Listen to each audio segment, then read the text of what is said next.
नमस्कार साथियों, कैसे हैं आप सब। मेरा नाम है अवधेश और आप देख रहे हैं एस टी जी के क्लासेस। तो आज का हमारा जो सब्जेक्ट है वो हिंदी है, जो कि क्लास 10 बिहार बोर्ड का है। और इसका अध्याय थर्ड करने वाले हैं, जिसका नाम है भारत से हम क्या सीखें, जिसका लेखक है जो है मैक्स मुलर है। तो इस अध्याय का जो सभी महत्वपूर्ण क्वेश्चन होगा वो हम लोग बारी बारी से देखेंगे, और आप जो है इसे लगातार देखते रहिएगा। तो चलिए हम बिना देर किए शुरू करते हैं। कह रहा है कि भारत से हम क्या सीखें, यानी यह जो पाठ है कि लेखक कौन है। ये Mahatma Gandhi, B Max Muller, Hazari Prasad Dwivedi या भीमराव अम्बेडकर। तो भारत से हम क्या सीखें, इस पाठ का जो लेखक है वो मैक्स मुलर जी हैं, यानी उसका ऑप्शन नंबर बी इसका जो है राइट आंसर हो जाएगा। इसका हम एक्सप्लेनेशन देखते चलेंगे, आप भी इसे बारी बारी से देखिएगा ताकि और अधिक कंसेप्ट क्लियर हो जाए। तो इसका एक्सप्लेनेशन कर रहा है, इस विद्या का नाम भाषण है, जिसे मैक्स मुलर ने लिखा था। यह भाषण भारत की गौरवशाली परंपरा और संस्कृति पर आधारित है। क्वेश्चन नंबर 2 कर रहा है, भारत से हम क्या सीखें, हिंदी साहित्य की कौन सी विद्या है। ये कहानी है, निबंध है, भाषण है या ललित निबंध है। तो भारत से हम क्या सीखें, हिंदी साहित्य की जो विद्या है ये भाषण है। क्या है? भाषण, जिसे स्पीच कहते हैं। इसका एक्सप्लेनेशन कर रहा है, यह मूल रूप से अंग्रेजी अधिकारियों के लिए तैयार किया गया एक ऐतिहासिक भाषण था। इसमें भारत की प्राचीनता और महत्ता को रेखांकित किया गया है। क्वेश्चन नंबर 3 कह रहा है, मैक्स मुलर का जन्म कहाँ हुआ था। जर्मनी में, भारत में, इंग्लैंड में या अमेरिका में। तो मैक्स मुलर जी का जन्म जो हुआ था वो जर्मनी में हुआ था, यानी इसका राइट आंसर ऑप्शन नंबर ये हो जाएगा। कह रहा है, मैक्स मुलर का जन्म जर्मनी के डेसाउ नामक नगर में हुआ था। इसका जन्म, यानी मैक्स मुलर जी का जन्म 6 दिसंबर 1823 ईस्वी को हुआ था। क्वेश्चन नंबर 4 का रहा है, स्वामी विवेकानंद ने मैक्स मुलर को क्या कहा था। ये वेदांतियों का भी वेदांती, या महान लेखक, या ऋषियों का ऋषि, या विदेशी विद्वान। तो स्वामी विवेकानंद ने मैक्स मुलर को वेदांतियों का भी वेदांती कहा था, यानी इसका राइट आंसर ऑप्शन नंबर ये हो जाएगा। कह रहा है, भारतीय दर्शन के प्रति उनकी निष्ठा देखकर विवेकानंद ने यह उपाधि दी थी। मैक्स मुलर संस्कृत भाषा और वेदों के बहुत बड़े प्रशंसक थे। कह रहे, दारिस नामक सोने के सिक्के से भरा घड़ा किसे मिला था। ये हेस्टिंग्स को, यानी जिसका पूरा नाम वॉरेन हेस्टिंग्स है, विलियम जॉन्स को, मैक्स मुलर को या कनिंघम को। तो दारिस नामक सोने के सिक्के से भरा घड़ा जो है वो वॉरेन हेस्टिंग्स को मिला था। राइट आंसर हो जाएगा ऑप्शन नंबर ये।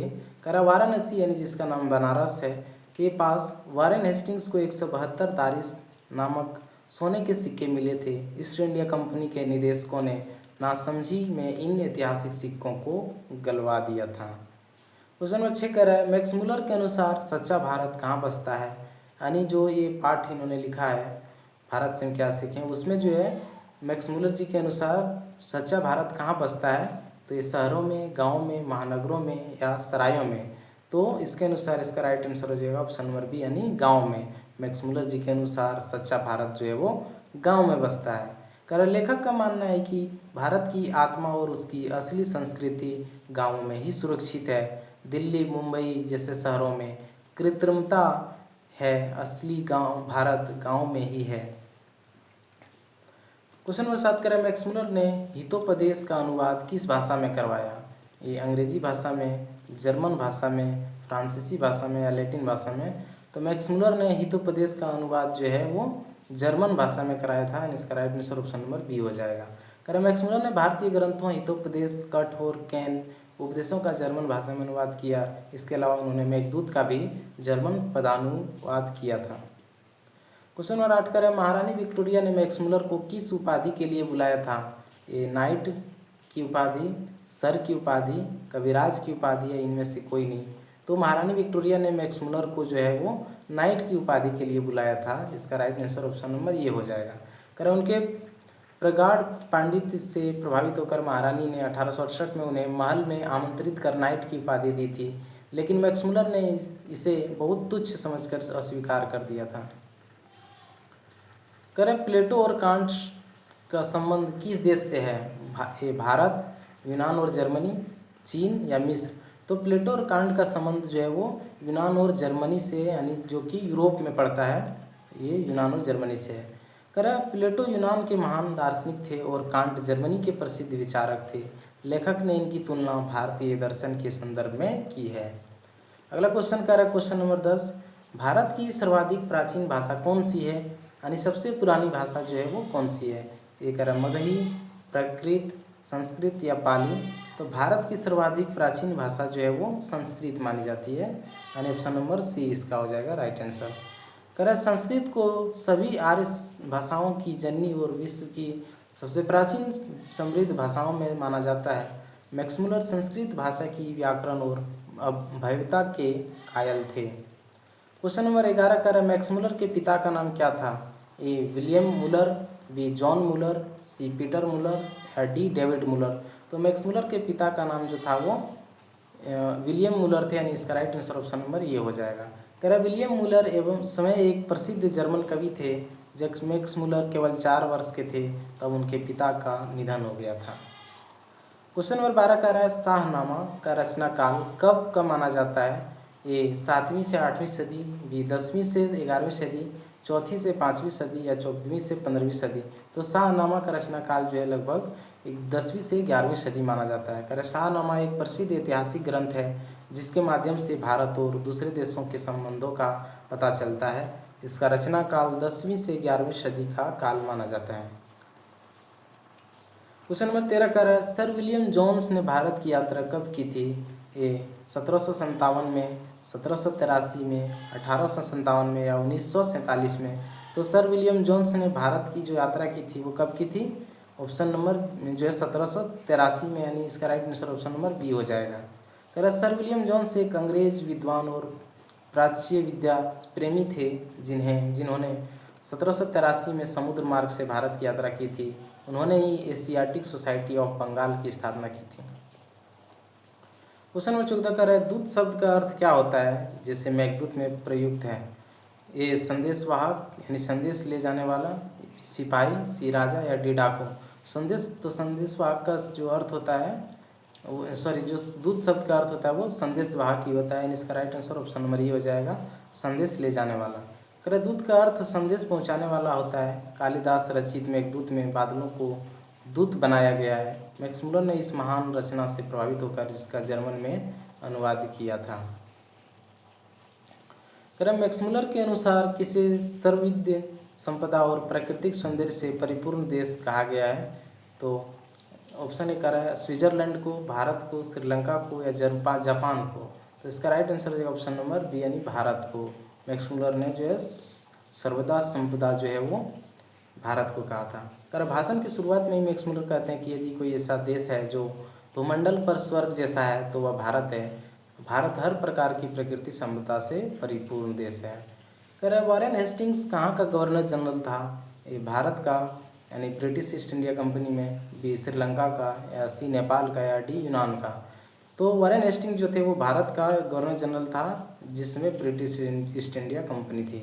वॉरेन हेस्टिंग्स भारत में ब्रिटिश शासन के दौरान बंगाल का प्रथम गवर्नर जनरल था। सिक्के मिलने की ऐतिहासिक घटना इसी के काल में हुई थी। मुंडा किस देश या राज्य की प्रमुख जनजाति है, पाठ के संदर्भ में बताइए। मंगोलिया की, भारत यानी झारखंड क्षेत्र की, या चीन या यूनान की। तो मुंडा जो है वो भारत देश यानी झारखंड क्षेत्र की है।